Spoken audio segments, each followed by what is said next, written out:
अझ कानुनमा त के व्यवस्था छ भने कानुनी व्यवस्था नगरिकन कुनै व्यक्तिको चाहिँ वासस्थानबाट उसले हटाउन मिल्दैन। कानुनले व्यवस्था गरेको अवस्थामा मात्र, कानुनमा उल्लेख भएको अवस्थामा मात्रै कुनै सरकारले निर्णय गरिहाल्यो या कुनै स्थानीय तहको निकायले निर्णय गरिहाल्यो, प्रदेश मन्त्रालयले निर्णय गरिहाल्यो, त्यसको आधारमा होइन, त्यसको स्पष्ट कानुनी आधारमा मात्रै वासस्थानबाट अतिक्रमण गर्ने या उसलाई हटाउने या त्यो जग्गालाई सरकारीकरण गर्ने या अन्य प्रयोजनमा प्रयोग गर्ने, सार्वजनिक प्रयोजनमा ल्याउने त्यस्तो अवस्था छ। र आवासको अधिकार सम्बन्धी ऐन पनि छ, फेरि जारी भइसकेको छ 75 मा। आवासको अधिकार सम्बन्धी 2075 मा त्यो जारी भएको कानुनले जसले बसोबासको हिसाबले घरवास गरेर बसोबास गरिआएको छ, त्यो बसोबास गरेको स्थानबाट मैले अघि भने कानुन बमोजिम बाहेक कसैलाई पनि घरवास आवासबाट हटाउन मिल्दैन। भने पुलिसले चाहिँ एक क्राइम गरेर आएछस् भनेर उसलाई मार्दैन। पुलिसले के गर्नुपर्छ भने अथवा त्यो क्राइम गरेको मान्छेलाई मार्न अरूकै आएर सारा ग्यादरिङ भएर आइहाल्यो भने पनि पुलिसले पहिला त्यसलाई चाहिँ क्राइमै गरेको मान्छेलाई बचाउँछ, किनभने कानुनले कारबाही गरोस् भन्छ। त्यसैले सरकारको ड्युटी पनि के हो भने नागरिकहरूको व्यवस्थापन, उहाँहरूको व्यवस्थापन। उहाँहरूलाई कन्भिन्स गरेर उहाँको पुरानो घर जहाँ हो त्यही जाऊ भनेर कन्भिन्स गर्न सक्यौँ भने त्यो महान कुरा भयो। त त्यो कुरामा कन्भिन्स गर्न सक्नु पर्यो। होइन भने 20 वर्ष भइसक्यो समस्या भएको छ, त्यो भडेरी नगर विकासले पनि बेच्न पाइरहेको छैन। होइन, समस्याको समस्या छ। होइन, के उनको चाहिँ बसाइसराई दर्ता गरिदिउँ र उनीहरूको फारम गरिदिउँ, आयोगले छानबिन गर्छ, 1 वर्षभित्र त टुङ्गिएला नि त। पाउने भयो उहाँहरूले, कहीँ पाउने भए आयोगले दिन्छ, नपाउने भए उहाँहरू चाहिँ आफ्नो घर जानुहुन्छ। मधु किशन पाटिलले यो मुटु के अरे कोहलपुर नगरपालिकाको मुटुको ठाउँ हो।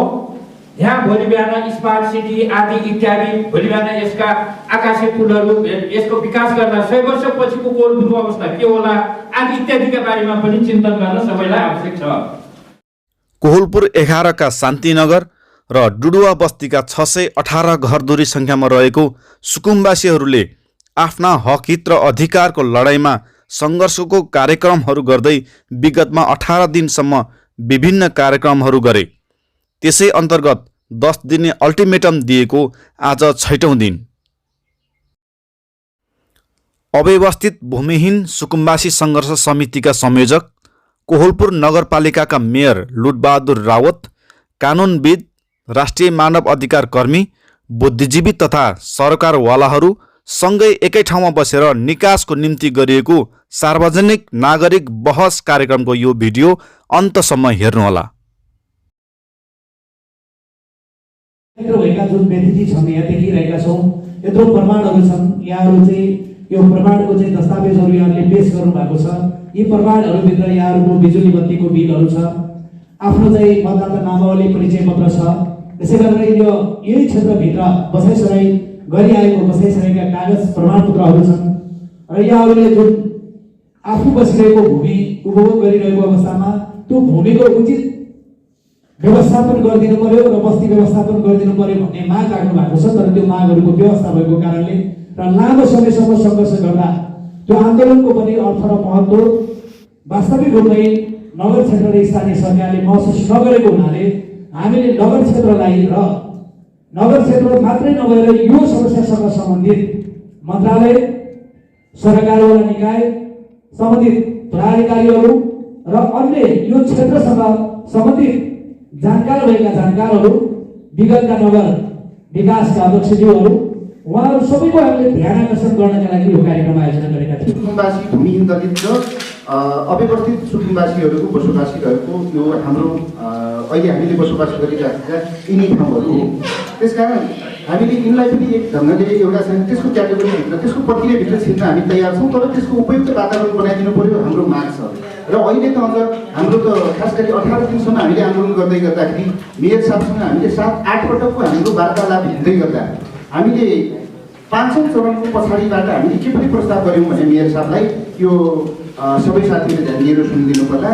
हामीले उहाँले कति पनि तपाईँको के भन्छ एउटा न विकल्प ल्याउन सक्ने न समस्यालाई समाधान गर्न सक्ने स्थिति भइसके पछाडि हामीले के भनेका थियौँ भने त्यसो भने मेयर साहब तपाईँले एउटा यो विकल्पमा जानुहोस्, यो पनि तपाईँ मन्जुर हुनुहोस् कि कोलपुर क्षेत्रमा छुटुवा बस्ती र शान्तिनगरमा बसोबास गर्ने समथिङ 800 चाहिँ तपाईँको घर परिवारहरू जो छन्, यिनलाई चाहिँ तपाईँको अहिले के गर्नुहोस् भने सुरुमा तपाईँलाई समस्या हो दोहोरो कर कसरी लग्यो भनेर चाहिँ तपाईँ कानुनी प्रावधान अनि व्यवधानहरू समस्या आउने हो भने एउटा के गर्नुहोस् भने बसाइसराई दर्ता गरिदिनुहोस् र हाम्रो चाहिँ तपाईँको दैनिक चाहिँ तपाईँको घटना दर्ता गरिदिनुहोस्, त्यो भनेको सिफारिस दिनुहोस्, त्यो भनेको जन्म दर्ता मृत्यु दर्ता गरिदिनुहोस्, त्यो सेवा सुविधा सुचारू हुन्छ होइन। त्यसपछि गएर त्यहाँकै हो त्यो भनेर तपाईँ घर धुरीका कर कायम नगरिदिनुहोस्। र अर्को कुरा के हो भने अर्को समाधानतिर जानुहोस्। तपाईँ यो कहिलेसम्म पालिराख्नुहुन्छ यो समस्यालाई भन्दा यो समस्यालाई तत्काल समाधान गर्नका लागि एउटा यस्तो कन्सेप्ट रोडम्याप बनाउनुहोस् कि यहाँको यो तपाईँको सबै राजनीतिक दलहरूलाई पनि कन्भिन्स गर्नुहोस् र तपाईँ आफूले त्यो होमवर्क गर्नुहोस्। र यसको विकल्पमा कोलपुर नगरपालिका वडा नम्बर 11 वा कोलपुर नगरपालिकाभित्रै तपाईँ सम्पूर्ण सबैको स्थायी रूपमा व्यवस्था स्थायी व्यवस्थापन गर्नका निम्ति 6 महिना 20 दिनभित्र हामी गर्नेछौँ भनेर तपाईँ कार्यपालिक गर्ने निर्णय गराइदिनुहोस्। हामीले त्यो पनि मान्छौँ। हामी चाहिँ तपाईँको यो बसाइसराई दर्ता गरिदिनुहोस्, सेवा सुविधा सुचारू गरिदिनुहोस्, सकिएको होला। हामी केही पनि गर्न तयार छैनौँ, हामी तपाईँ रहने आन्दोलन गरेका छैनौँ भनेर हामीले यो पनि भन्यौँ। त्यसो भएको हुनाले यी सबै कुरामा मेयर साहब चाहिँ अहिले पनि उहाँ पोजिटिभ हुनुहुन्न, उहाँ गर्न तयार हुनुहुन्न। सहभागी सबै राजनीतिक दलका प्रतिनिधि, कानुन व्यवस्था सबैलाई नमस्कार अनि अभिवादन दिन चाहन्छु। नेपाल कम्युनिस्ट पार्टी माओवादी केन्द्रको तर्फबाट सरकारको ड्युटी पनि के हो भने नागरिकहरूको व्यवस्थापन, उहाँहरूलाई कन्भिन्स गरेर उहाँको पुरानो घर जहाँ हो त्यही जाऊ भनेर कन्भिन्स गर्न सक्यौँ भने त्यो महान कुरा भयो। त त्यो कुरामा कन्भिन्स गर्न सक्नु पर्यो। होइन भने 20 वर्ष भइसक्यो समस्या भएको छ, त्यो भनेर नगर विकासले पनि बेच्न पाइरहेका छैन होइन। समस्याको समस्या छ होइन। के उनको चाहिँ बसाइसराई दर्ता गरिदिउँ र उनीहरूको फारम गरिदिउँ, आयोगले छानबिन गर्छ, 1 वर्षभित्र त टुङ्गिएला नि त। पाउने भए उहाँहरूले कहीँ पाउने भए आयोगले दिन्छ, नपाउने भए उहाँहरू चाहिँ आफ्नो घर जानुहुन्छ अथवा घर छ छैन जे भए पनि उहाँहरूले खोज्नुहुन्छ, जहाँ जानु होला डेरामा जानु होला कि त्यो हुन्छ कि चाहिँ हामीले यहाँको केही विकल्प गरिदिएर फलान ठाउँको एरियामा त्यहाँनिर चाहिँ लिएर राखिदिउँ नि त, 2-3 बिघा जग्गाको एरियामा लिएर राखिदिउँ, यो व्यवस्थापन गरिदिउँ, यो समस्याको समाधान पनि भयो। के छ भने हामीले सुरुका दिनमा मधु किसान पार्टीले यो मुटु के अरे कोलपुर नगरपालिकाको मुटुको ठाउँ हो। यहाँ भोलि बिहान स्मार्ट सिटी आदि इत्यादि भोलि बिहान यसका आकाशे पुलहरू यसको विकास गर्दा 100 वर्षपछिको कोलपुरको अवस्था के होला आदि इत्यादिका बारेमा पनि चिन्तन गर्न सबैलाई आवश्यक छ। स्थानमा बसोबास सरेर गएको छ भनेर निष्ठासहितको बसोबासका लागि सम्बन्धित तोकिएको स्थानमा आफ्नो बसोबासको सरिआएको फर्माट साथ आएर मेरो बसोबासको दर्ता गरिपाउँ भनेर उपस्थित हुँदाखेरि त्यहाँ चाहिँ निषेध गरिने यो विषयले एउटा त्यही समकक्ष निकायले गरेको प्रमाणलाई अर्को त्यही समकक्ष निकायले अवज्ञा गरिरहेको स्थिति यहाँ विद्यमान देखिएको छ। यो व्यक्तिगत घटना दर्तासँग सम्बन्धित विषय हो। अर्को कुरो मैले यहाँ आवाससँग जोडिएको यो सँगसँगै किनभने नेपालको भूमि सम्बन्धी ऐन 2021 को 8औं संशोधन 2076 माघको 28 गते जारी भएको 8औं संशोधनले गरेको व्यवस्था अनुसार त्यसको दफा 52 को ख ग घ ङ च सम्मको व्यवस्था संशोधित गरेर लागू गरियो, जस अन्तर्गत नेपालमा भूमिहीन, दलित, सुकुम्बासी र अव्यवस्थित, हाम्रो अलिक ज्ञानमा पनि नमिलेको जस्तो लागिरहेको छ मलाई। भूमिहीन भन्नुको अर्थ अव्यवस्थितसँग जोडिँदैन। भूमिहीन एउटा परिभाषित गरिएको छ भूमिहीनलाई अहिलेको कानुनले। भूमिहीन भन्नाले अलिकति व्याख्या गरिदिहालेँ यसको बारेमा। भूमिहीन भन्नाले दर्ता संस्था प्रमाण पूर्जाहरू आफ्नो नाममा छ, यद्यपि त्यो पूर्जा भयो, बाढी पहिरो लगायत कारणले त्यो जग्गा उसले उपभोग गर्न पाएको छैन, जोखन आबाद कमोद गर्न पाएको छैन भने प्रमाणले त देखिन्छ ऊ स्वामी छ जग्गाको, तर चाहिँ वास्तविक भोग चलनमा उसको छैन, त्यस्तो अवस्थाको भूमिहीन हो। सुकुम्बासी भने विशुद्ध उसको पुस्तादेखिको जग्गा जमिन नभएको, भोग चलन गर्ने आधार प्रमाण नभएको, स्वामित्व आर्जन गर्ने अवस्था पनि नभएकोलाई चाहिँ सुकुम्बासी भन्ने परिभाषित गरेर त्यसमा पनि अलिकति जोडिया छ अहिलेको कानुनले त। सुकुम्बासी भन्दाखेरि त्यस्तो मात्रै सुकुम्बासी होइन जसको दैनिकी आम्दानी या मासिक आम्दानी या वार्षिक आम्दानीले ऊ जग्गा जोड्न सक्ने, घरवास जोड्न सक्ने हैसियत त राख्छ, तर हालको अवस्थामा उसँग कुनै पनि प्रकारको जग्गाको स्वामित्व ग्रहण गर्ने अवस्था छैन। तर ऊ वार्षिक रूपमा लाखौँ लाख रुपियाँ कमाउन सक्छ, तर सुकुम्बासी छ। त्यो अवस्थालाई पनि सुकुम्बासीको क्याटेगोरिजमा नराख्ने अवस्थाको व्याख्या गरिएको छ। अहिलेको अवस्था।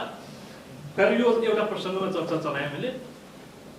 यो विषय मैले उठाएको कहाँनिर भने नेपालको संविधान, हालको संविधानको धारा 37 मा एउटा व्यवस्था छ, आवासको हक सम्बन्धी व्यवस्था छ। प्रत्येक नागरिकलाई उपयुक्त आवासको हक हुनेछ भन्ने व्यवस्था गरिएको छ र त्यो प्रत्येक नागरिकको उपधारा 2 मा प्रत्येक नागरिकले आफूले बसोबास गरिरहेको वासस्थान सुरक्षाको हक पनि त्यहाँ प्रत्याभूत गरेको छ। राज्यले उचित कारण बाहेक बसोबास गरेको स्थानबाट हटाउने वा अतिक्रमण गर्न पाउने व्यवस्था छैन। राज्यले चाहिँ उचित कारण देखाउनु पर्छ। अझ कानुनमा त के व्यवस्था छ भने कानुनी व्यवस्था नगरिकन कुनै व्यक्तिको चाहिँ वासस्थानबाट उसले हटाउनु मिल्दैन। कानुनले व्यवस्था गरेको अवस्थामा मात्र, कानुनमा उल्लेख भएको अवस्थामा मात्रै कुनै सरकारले निर्णय गरिहाल्यो या कुनै स्थानीय तहको निकायले निर्णय गरिहाल्यो, प्रदेश मन्त्रालयले निर्णय गरिहाल्यो, त्यसको आधारमा होइन, त्यसको स्पष्ट कानुनी आधारमा मात्रै वासस्थानबाट अतिक्रमण गर्ने या उसलाई हटाउने या त्यो जग्गालाई सरकारीकरण गर्ने या अन्य प्रयोजनमा प्रयोग गर्ने, सार्वजनिक प्रयोजनमा ल्याउने त्यस्तो अवस्था छ। र आवासको अधिकार सम्बन्धी ऐन पनि छ, फेरि जारी भइसकेको छ 75 मा। आवासको अधिकार सम्बन्धी 2075 मा जारी भएको कानुनले जसले बसोबासको हिसाबले घरवास गरेर बसोबास गरिआएको छ त्यो बसोबास गरेको स्थानबाट मैले अघि भने कानुन बमोजिम बाहेक कसैलाई पनि आवासबाट हटाउन मिल्दैन। अब यहाँ प्रसङ्ग के आएको छ भने अलिकति कन्ट्राभर्सियस कन्डिसन भयो। स्थानीय तहले बसाइ दर्ता नगरिदिने, बसाइ दर्ता नगरिदिँदाका अवस्थामा उहाँहरूले जुन नागरिक त्यहाँको स्थानीय नागरिकको हैसियत प्राप्त गर्ने कानुनी अधिकारहरू हो, स्थानीय तहबाट पाउनुपर्ने सेवा सुविधाहरू हो, त्यो स्थानीय सरकारले उहाँलाई नागरिकको हैसियतले प्रदान गर्नुपर्ने सेवा, ग्राहकको हैसियतले प्रदान गर्नुपर्ने सेवा सुविधाबाट वञ्चित गर्ने अवस्था हो। त्यो किन हो त? उहाँ त्यो स्थानीय तहको नागरिकै हुनुहुन्न। नागरिक नभए तपाईँ हाम्रो नागरिक होइन, हाम्रो वडाको बासिन्दा होइन, हाम्रो नगरपालिकाको बासिन्दा होइन भनेर पन्छाउनलाई सहज भयो। यस आधारमा चाहिँ उहाँहरूले चाहिँ यो चाहिँ विभेदको अवस्था ल्याउनु भएको छ। निर्देशनात्मक हो, मौखिक हो, लिखित हो। अहिले भन्नु म मैले लिखित रूपमा पठाएँ, त्यसको लिखित जवाफ आएको छैन, त्यो होला, त्यो समस्या उहाँलाई हो, त्यो होला। तर यो अलि धेरै लामो समयदेखि भइसक्यो। उहाँले यसलाई क्रियाशीलता देखाउनु पर्ने समय अलि धेरै गुजारिसकेको जस्तो मलाई महसुस लाग्छ। त्यो निश्चित केही समय उहाँहरूले यत्रो लामो सङ्घर्ष गर्नुभयो। सर्वोच्च अदालतमा गएको 70 मा होइन, 71 मुद्दा त उच्चमा गएको त 70 मा हो नि। 70 देखि अहिले 8 वर्ष भइसक्यो, 7 वर्ष भइसक्यो। 7 वर्षसम्म उहाँ त त्यो समयमा त निर्वाचित जनप्रतिनिधि हुनुहुँदैन थियो। निर्वाचित जनप्रतिनिधि भइसकेपछि आफ्नो नगरपालिकाको आफ्नो, अझ खास गरी आफूसँग सम्बन्धित वडाकै यो समस्यालाई मैले कसरी हल गर्ने होला, कसरी यसलाई चाहिँ समाधानतर्फ लाने होला भन्ने खालको विषयमा जिज्ञासा राख्नुपर्छ, चासो राख्नुपर्छ, सरकार राख्नुपर्छ। अलिकति त्यसमा ढिलाइ गर्नुभयो कि भन्ने म प्रश्न गरौँला भनेको थिएँ, जानुभयो। ठिकै छ। अर्को पाटो यो विषयको उठान अहिले सुकुम्बासी समस्या समाधान आयोगले जग्गा दर्ता उपलब्ध गराउने सम्बन्धी जुन कार्य अगाडि बढ्यो त्यसमा प्रत्यक्ष यसको सम्बन्ध जोडियो। अब यसबाट उहाँहरू त्यहाँ बसोबास गरेका बासिन्दाहरूको एक प्रकारको नागरिक अधिकार हनन हुने अवस्था पनि देखा पर्यो। आवासको अधिकार सम्बन्धी कुरो गयो भने आवासको अधिकार मौलिक अधिकार अन्तर्गत पर्ने कुरा हो। मौलिक अधिकार हनन भएपछि त नागरिक अधिकार पनि हनन भयो।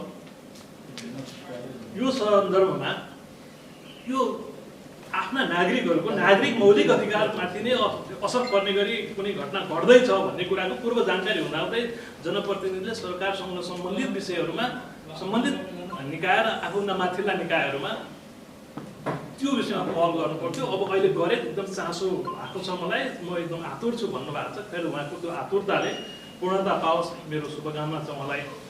तर यो ढिलाइ भयो मेरो नजरमा, मेरो दृष्टिकोणमा उहाँले ढिलो गर्नु। राष्ट्रिय मानव अधिकार आयोगको तर्फबाट केही कुरा राखेर दिएको छु। म मूलत मानव अधिकार अतिथि हो, नेपालको कार्यबाट आएको छु। यसको बारेमा जानकारी त उजुरी आएको छ। केही दिन पहिला मात्रै यहाँ यो सुकुम्बासी भोलिहरूको आन्दोलनमा राष्ट्रिय मानव अधिकार आयोग नेपालको कार्यले अनुगमन गरेको थियो। सरकारवाला नगरपालिका, यहाँको नगर प्रमुख, स्थानीय तह र सरकारवालाहरूसँग यो विषयलाई कसरी अगाडि लैजाने भनेर पहल गरेको थियो। सँगसँगै राष्ट्रिय मानवाधिकार आयोगले मूलतः हामीले मानवाधिकारको दृष्टिकोणबाट बढी हेर्छौँ। यसमा मुख्य समस्या भनेको यो व्यक्तिगत घटना दर्ता हुन नपाउँदा बालबालिकाको अधिकार हनन भएको कुराहरू हामीले अलिक फोकस साथ हेरेका थियौँ। बालबालिकाको अधिकार सम्बन्धी हाम्रो राष्ट्रिय र अन्तर्राष्ट्रिय कानुनले बालबालिकाका केही अधिकारहरू सुनिश्चित गरेको छ। अहिले हाम्रो संविधानको मौलिक हकमा पनि बालबालिकाको अधिकारको कुरा रहेको छ। त्यसै गरी बाल अधिकार सम्बन्धी महासन्धि छ, त्यसको हामी नेपाल पछि राष्ट्र हो। त्यसले गर्दा मूलतः यो बालबालिकाको विद्यालय पढ्न पाउने कुरा, उनीहरूको दर्ता हुन पाउने, राष्ट्रियताको कुरा, त्यो अधिकारहरू नै पहिलो प्रारम्भिकको रूपमै उनीहरू त्यो विषयबाट वञ्चित छन् भन्ने कुरा देखिन्छ। सँगसँगै अहिले हाम्रो 2072 सालमा आएको संविधानले आवासको अधिकारको कुरा गरेको छ हैन। त्यो चाहिँ मौलिक हक हो। मौलिक हक र मानवाधिकार बिचमा सबै मौलिक हकहरू मानवाधिकारका विषय हो। अहिले 31वटा मौलिक हकहरू ती मानवाधिकारका विषय हो है। राज्यले मैले अधिकार दिन्छु भनेर ग्यारेन्टी गरेका अधिकारहरू हुन्। त्यसैले यो जसरी हामी यो भूमिहीन सुकुम्बासीको कुराहरू गरेका छौँ, यहाँ मूलतः यो आवासको अधिकारको कुरा छ। यो अघि पनि यहाँ हाम्रो वक्ताहरूले धेरै कुरा भन्नुभएको छ, यो संवैधानिक छ, संविधान व्यवस्था गरेको कुरा भन्ने कुराहरू छ। निश्चितपने यो चाहिँ मानवाधिकारको दृष्टिकोणले, कानुनी दृष्टिकोणले पनि एउटा नागरिकहरूको बसोबास गर्न पाउने अधिकारलाई सुनिश्चित गर्नुपर्छ राज्यले। अहिले चाहिँ स्पष्ट के हुन मैले चाहेँ भनेपछि अव्यवस्थित, भूमिहीन तथा सुकुम्बासी। अब भर्खरै यो विषय अलि जटिल रूपमा यहाँ बस्नु भएको दाजुभाइहरू पनि आफूलाई विभिन्न कार्यक्रमका साथ सडकमा निक्लिनुभयो र हामी पनि एउटा अभियानमा चाहिँ अगाडि बढेको अवस्थामा यो सुरु भएको छ। त्यो भनेको मङ्सिर 28 गते, गएको मङ्सिर 28 गते नेपालको अहिले अव्यवस्थित, दलित, भूमिहीन सुकुम्बासी र भूमिहीन सुकुम्बासीको समस्या समाधानका निमित्त जुन गठित आयोग छ, त्यो आयोगले हामीले प्रदेश स्तरमा गएर हामीले गत मङ्सिर 28 गते एउटा सम्झौता गऱ्यौँ। त्यो सम्झौता भनेको फार्महरू चाहिँ भर्नेर सङ्कलन गर्ने एउटा जिम्मेवारी हामीले चाहिँ लिएर आयौँ। त्यो जिम्मेवारी लिएर आइसकेपछि हामी चाहिँ आफ्नो काममा लागिरहँदा उहाँहरू पनि आउनुभयो। हामीले पनि उहाँहरूलाई चाहिँ भन्यौँ फारम भर्नुहोस् भनेर भन्दा उहाँहरूको चाहिँ यो घटना दर्तासँगै जोडियो। उहाँहरूले चाहिँ हाम्रो बसाइसराई दर्ता गरियोस्, अन्य घटना दर्ता गरियोस् भन्ने मात्रै हामी फारम भर्छौँ, त अन्यथा हामी चाहिँ फारम भर्दैनौँ भन्ने चाहिँ उहाँहरूको जिकिर रह्यो। र हाम्रो पनि जिकिर के रह्यो भनेपछि यो उहाँहरूको बसाइ जुन हो त्यो सरकारको भन्दा पनि हुन्छ। सरकारले गठन गरेको एउटा समितिको नाममा जग्गा धनी पूर्जा प्राप्त जग्गा श्रेष्ठ कायम भएको जग्गामा उहाँहरू लामो समयदेखि बस्नु भएको छ। त यो लामो समयदेखि बसेको हुँदा त्यो जग्गामा बसेको बसाइ चाहिँ प्रमाण दिन सकिँदैन भन्ने विशेष गरेर पटक हरेक ठाउँमा चाहिँ जवाफ दिँदाखेरि मैले यो भन्ने गरेको छु। यो मैले मात्रै चाहिँ नभनेर मलाई पनि त्यस्तो निर्देशन छ कि यो जग्गामा बस्नेहरूलाई चाहिँ बसाइसराईको प्रमाण नदिनुहोस् भन्ने भएको हुँदा मैले त्यही अनुसारको चाहिँ जवाफ दिने गरेँ। तर पनि लामो समयदेखि बसेको हुँदा यो अव्यवस्थित बसाइको अहिले भूमि सम्बन्धी समस्या समाधान आयोगले चाहिँ जुन कार्य अगाडि बढाएको छ त्यसलाई हामीले सकभर समाधान गरौँ। यसको माध्यमबाट पनि जाँदा चाहिँ समाधान केही हुनसक्छ, केही नै धेरै हुनसक्छ भनेर हामीले चाहिँ स्वीकार्यौँ कि आउनुहोस् हामी चाहिँ फारम भरौँ। यो घटना दर्ता तपाईँ लामो समयदेखि बस्नु भएको छ, फेरि यो पनि अगाडि के अरे यसको बहस अगाडिसम्म लागेको छ, त अहिले हामी चाहिँ दर्ता गर्न सक्दैनौँ। तर तपाईँहरूको चाहिँ यो फारम चाहिँ हामी अवश्य पनि भर्छौँ, आउनुहोस् भनेर भन्दा यहाँहरूको चाहिँ भनाइ के रह्यो भने त्यो दर्ता बसाइसराई दर्ता नभएसम्म हामी चाहिँ भर्दैनौँ भनेर भन्दा यहाँनिर कुरो नमिलेर चाहिँ त्यो फारम नभरिएको र अब यो बसाइसराई चाहिँ अलि पहिला पनि मैले स्थानीय तहमा चाहिँ काम गर्दाखेरि अलिकति मेरो अनुभव पनि के रह्यो भने पहिला पनि म यो कोहलपुर गाविसको अध्यक्ष हुँदा पनि घटना दर्ता सम्बन्धी मलाई केही थोरै हुन त कर्मचारी यसको पञ्जीकाधिकारी कर्मचारी हुन्छ, उसले शुल्क लिन्छ, त्यो राजस्वको बुझाउँछ। जनप्रतिनिधिसँग त्यतिखेर चाहिँ सम्बन्ध थिएन, अहिले पनि सम्बन्ध छैन। कर्मचारी एउटा पञ्जीकाधिकारी भने तोकिएको हुन्छ, उसले चाहिँ प्रमाण पुगेको ल्याएको चाहिँ अवस्थामा दर्ता गर्छ। जनप्रतिनिधिहरूले कुनै निर्णय गर्नु पर्दैन, आएर सोधपुछ पनि हुँदैन। यस्तो व्यवस्था छ अहिलेसम्म छ, तर त्यही अन्तर्गत त्यही कार्यालय अन्तर्गत हामी अन्तर्गत त्यो हो। तर कुनै त्यस्तो कुनै घटना घटिया पनि छैन। घटना घटेपछि यसको कुनै निर्णय गर्नुपर्ने अवस्था पनि जन्मिएन अहिलेसम्म। अब त्यो पहिला मैले अलिकति अनुभव गरेको के थियो भनेर भन्नुहुन्छ भने जुन ठाउँबाट सराई लिएर आयो त्यहाँ के लेखिएको हुन्छ भनेपछि यो गाउँ विकास समिति अथवा नगरपालिकाको वडा नम्बर 80बाट फलानु गाउँ विकास समिति अथवा नगरपालिकाको फलानु वडामा सरी गएको भन्ने चाहिँ अनि पारिवारिक लगत सहितको नाम के अरे एउटा प्रमाण दिन्छ। त्यो लिएर यहाँ आइसकेपछि यहाँ फेरि चाहिँ आफू बसेको स्थानको प्रमाण सहित त्यसको फोटोकपी सहित हामी फलानु ठाउँबाट बसाइ सराई गरी आएको हुँदा सराईको कागज दर्ता गरी बसाइको प्रमाण पाऊँ भनेर एउटा फेरि फारम भर्नुपर्छ। त्यो फारम भरेर त्यो आफू बसेको जग्गाको प्रमाण दिएपछि दर्ता गर्ने चलन मैले बुझेको थिएँ। तर अहिले त्यो कता रहेनछ, यत्तिकै पनि पेस गर्ने चाहिँ चलन रहेछ जस्तो मैले बुझेँ। अब समस्या के हो भने यहाँनिर चाहिँ अब जति लामो चाहिँ कुरा गरे पनि यो कोहलपुर नगर विकास समितिका नाममा दर्ता श्रेष्ठता कायम भएको जग्गा र यो जग्गामा यहाँहरू चाहिँ आएर बस्नु भएको छ र बसाइ सराई दर्ता गर्दाखेरि के अरे यहाँकै वडा नम्बर 3मा फलानु ठाउँबाट सरी आएको वडा नम्बर 3मा बसेको भन्ने चाहिँ प्रमाण दिनुपर्छ। त्यसलाई बसाइ भन्छ। त्यो लिएर यति हो। त यसमै विवाद हुन्छ र यसलाई दिन मिल्दैन भन्ने चाहिँ हाम्रो भनाइ हो। र मैले माथि चाहिँ भूमि सम्बन्धी आयोग, शहरी विकास मन्त्रालय, भूमि मन्त्रालय, भूमि सम्बन्धी आयोग लगायत कतिवटा 4वटा कार्यालयमा मैले के अरे मन्त्रालयमा लेखी पनि पठाइसकेको छु यहाँहरूको समस्यालाई दर्शाएर। यसले लामो समयदेखि बसेको बसाइ सराईको चाहिँ माग राख्नु भएको छ। अहिले यो सुकुम्बासी आयोगबाट भराइरहेको फारम चाहिँ भर्न मन्जुर गर्नु भएको छैन भनेर चाहिँ स्पष्ट लेखेर मैले पठाएको छु।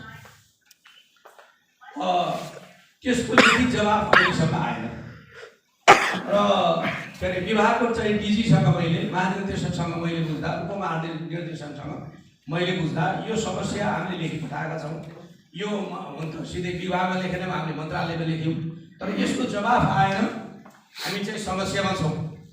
यसलाई चाहिँ हल गर्ने उपाय के हो, यसको चाहिँ उपाय सहितको लिखित चाहिँ जवाफ यसको आउनु पर्यो। तपाईँले पनि मन्त्रालयमा कुरा राखिदिनुहोस्, यो विषय राखिदिनुहोस् भनेर भने। तर यो चाहिँ मन्त्रालयले लेख्दा नलेख्दा मैले चाहिँ नि त्यतातिर गएको बेला त राखौँला, तर चाहिँ यो काम तपाईँले गर्नुहुन्न। कुनै हालतले पनि बसाइको प्रमाण दर्ता गरेर बसाइ प्रमाणपत्र दिन हुँदैन भनेर भनेपछि अब त्यो त्यही अवस्थामा छ। त दर्ता गर्न सकिएको छैन, दिन सकिएको छैन। यहाँहरूले दर्ता गरिदिने भनेर भन्नुभएको छ। सुकुम्बासी समस्या समाधान आयोगले भराउने फारम भर्न सक्नु भएको छैन। मैले चाहिँ भर्न उहाँहरूलाई आग्रह गरेँ।